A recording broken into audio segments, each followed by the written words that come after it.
War never really ended in the United States after the Revolution. Even as the Treaty of Paris was being signed in 1783, the U.S. was fighting wars of colonial conquest, first against the Choctaw, who were backed by the Spanish, and then against the Western Confederacy, kind of on the other side of the Appalachians, led by the Mohawk leader Tynedinega, who were backed by the British. Then there were the privateer actions of the Quasi-War against the French, and we even backed the Haitian Revolution, all before 1800. Then there were the Barbary Wars, Tecumseh's War, which rolled into the War of 1812, and then Napoleon showed up.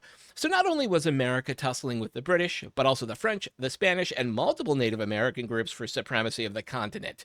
So it's no surprise that all this great power gamesmanship boiled over into more open combat, and it happened 214 years ago.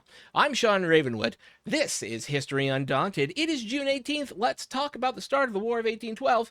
214 years ago today, Congress voted to declare war on Great Britain. So you see, the British have this nasty habit of impressing people to their navy, which was kind of like stealing them. What they do is they put a shilling in the bottom of your mug when you were at their port, and when you drank it and got super drunk and you're like, oh, hey, I found a shilling, the guy would come along, knock you out, you'd wake up on the ship, and he'd be like, hey, you took the king's shilling, you work for us now.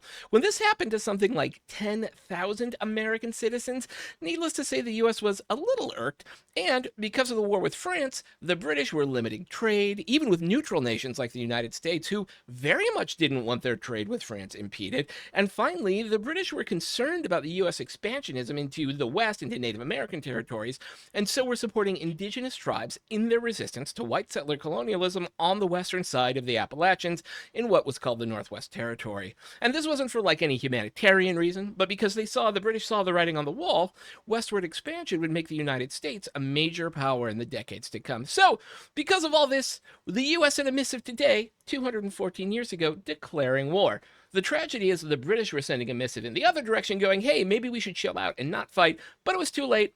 The war was pretty much a wash for everyone but Native Americans.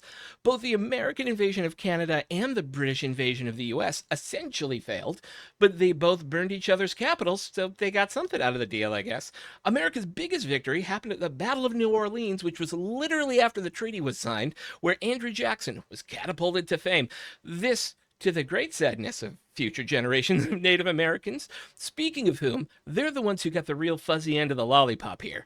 Their best leader, Tecumseh, was killed, the British stopped supplying weapons, and after the war, the Americans now had plenty of time to focus on their genocidal conquest and colonization of the West.